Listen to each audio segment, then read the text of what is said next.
Desde os tempos áureos da União Soviética, nenhum país ameaçou a posição dos Estados Unidos como maior potência mundial. Seja nos campos econômico, militar ou político, a supremacia americana nunca teve tão ameaçada quanto nos dias de hoje. Não existe um precedente na história mundial de um país que conseguiu crescer tanto em tão pouco tempo como a China. Começando com um espetacular crescimento econômico que permitiu o surgimento da influência chinesa sobre vários países, e por último, um pesado investimento militar, que levou este país ao posto de potência militar mundial. E para quem acredita que é possível desafiar as maiores potências mundiais sem sofrer nenhum tipo de contra-ataque, o vídeo de hoje vai mostrar como as potências ocidentais estão se preparando para reduzir o poder chinês no tabuleiro político.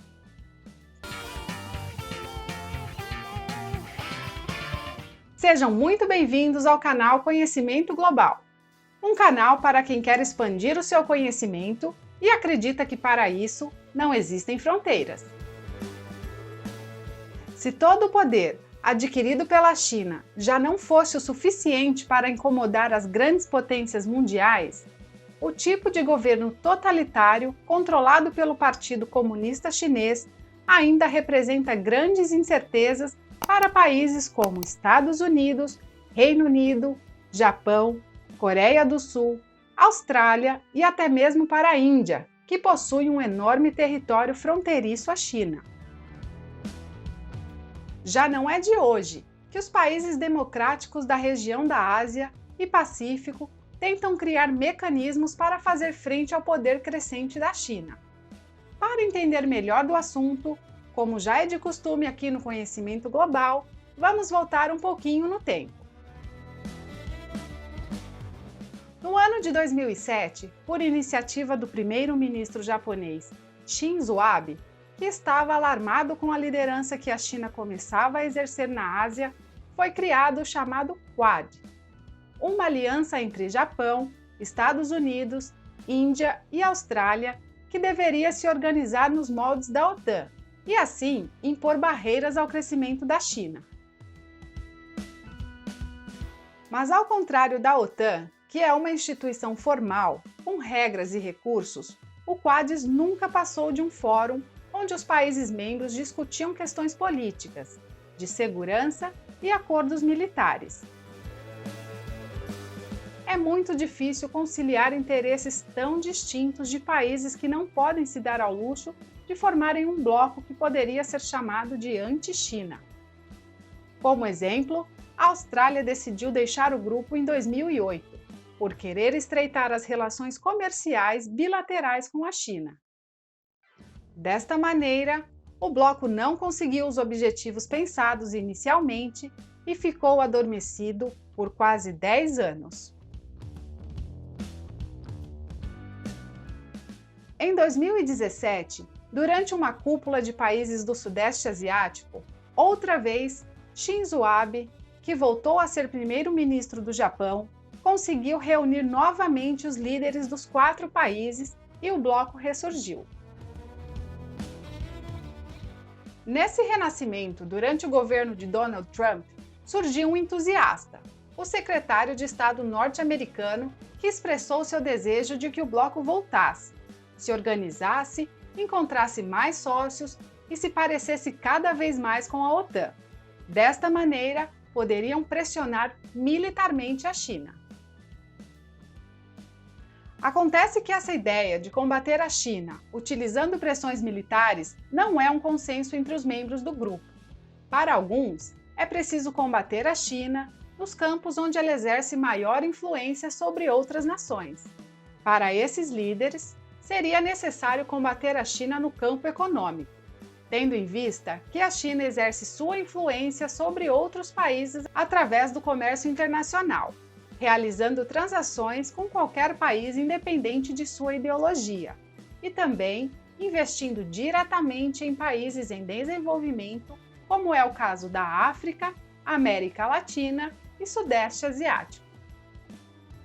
Porém, nem mesmo esses líderes são capazes de dizer se o bloco de países teriam condições de duelar contra a China devido à influência que ela exerce sobre esses países.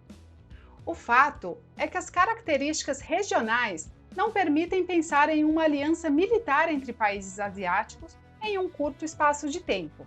Existem muitas rivalidades regionais que precisam ser vencidas, como é o caso da Coreia do Sul e do Japão, vizinhos que ninguém imagina juntando seus exércitos, compartilhando informações secretas e até cedendo passagem em seus territórios para o outro exército.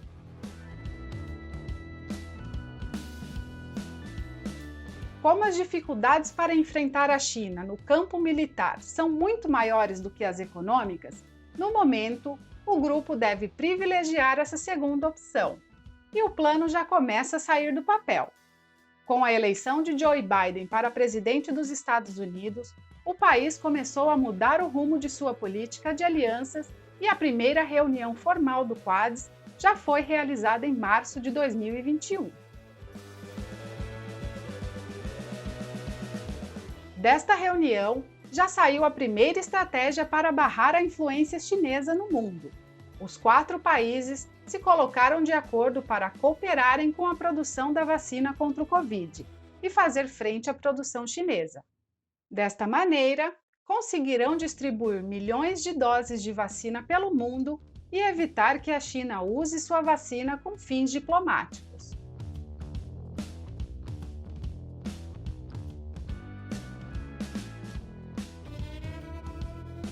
O acordo prevê que os indianos devam produzir as vacinas desenvolvidas nos Estados Unidos, que o Japão e os Estados Unidos arquem com os custos e a Austrália use sua expertise em logística para, dessa maneira, conseguirem os objetivos do grupo.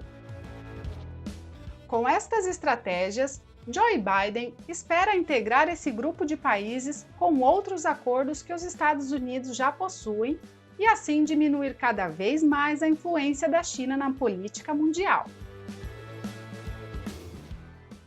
E agora você já sabe, é a sua vez de dar a sua opinião. Você acha que essa aliança tem futuro? Será capaz de reduzir a influência chinesa no mundo? Deixe sua opinião nos comentários e se tiver alguma sugestão de tema para os próximos vídeos, deixe também nos comentários. Se você assistiu até aqui e ainda não se inscreveu no nosso canal, se inscreva, ative os sinos das notificações, assim o YouTube te avisará quando for hora de ampliar o seu conhecimento global com mais um vídeo do nosso canal. Muito obrigado por nos assistir e nos vemos no próximo vídeo.